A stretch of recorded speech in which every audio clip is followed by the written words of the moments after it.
What does terrorism mean in a time like this? We hear the word bandied around a lot over the last 18 months. I mean, obviously much longer than that, really. But particularly in the last 18, 19 months. Now as India bombs civilians in Pakistan. What does it mean when we are witnessing the most televised genocide in our history? When we watch soldiers jerking off as they commit war crimes, celebrating those crimes, putting them up on social media, taking trophies from the remains of Palestinians' homes that they've destroyed, writing proposals on walls to their partners. What does terrorism mean when these people are defended? When a state in front of us is deliberately starving a civilian population, with 1 million estimated to be facing death through starvation by July.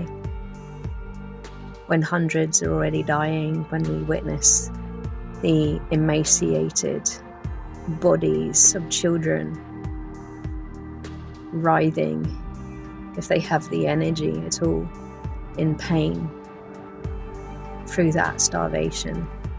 What does terrorism mean when our government continues to lie and continues to supply arms and intelligence to a state under investigation for genocide, a case already considered plausible, already confirmed by numerous international human rights organisations and countless legal scholars?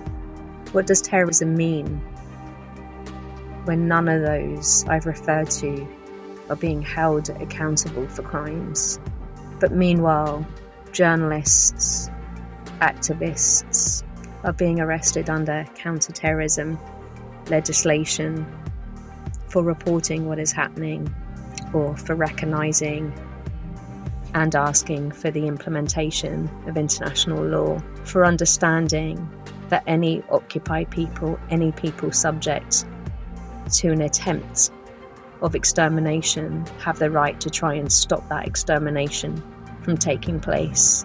What does it mean? What does it mean this day when we, in the UK, they're celebrating VE Day, and tomorrow we'll be celebrating 80 years of liberation from occupation by a fascist regime? And when we consider what does terrorism mean, we also must ask ourselves, what does freedom mean? What does liberation mean?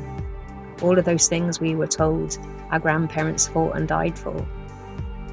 What does it mean?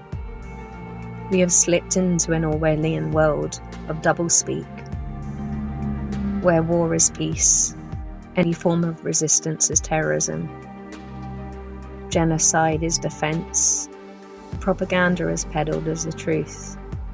I don't know about you, but this is not a world that I want to live in. So if you don't want to live in that world either, then you and I, we need to do something about it. We need to use every moral and legal means we have, because otherwise humanity has died. Free Palestine.